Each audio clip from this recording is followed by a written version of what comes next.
Mes chers collègues, c'est vrai que nous avons entendu pas mal de nos collègues parler que les politiques territoriales étaient le parent pauvre de ce budget. Nous avons certainement, avec les transports et le train, l'occasion de rééquilibrer les choses si on le veut.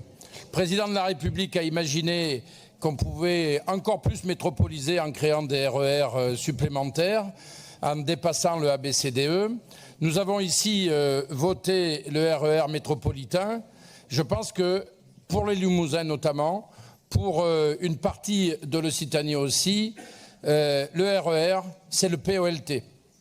Et que la priorité doit être là-dessus. Et je pense, Monsieur le Président, que même si nous sommes d'accord de voter 480 millions d'euros de crédit de paiement sur le GPSO, mettre 40 millions qui permettraient de débloquer la situation et de mettre l'État face à ses responsabilités, parce que je ne suis pas certain que lorsque nous aurons mis un peu sur la table, ils soient en capacité de faire leurs engagements. Et donc les arguments fallacieux qui sont ceux du gouvernement aujourd'hui, vous auriez la capacité, Monsieur le Président, de démontrer que vous avez l'effet de levier, mais qu'en face, il n'y a pas les engagements nécessaires.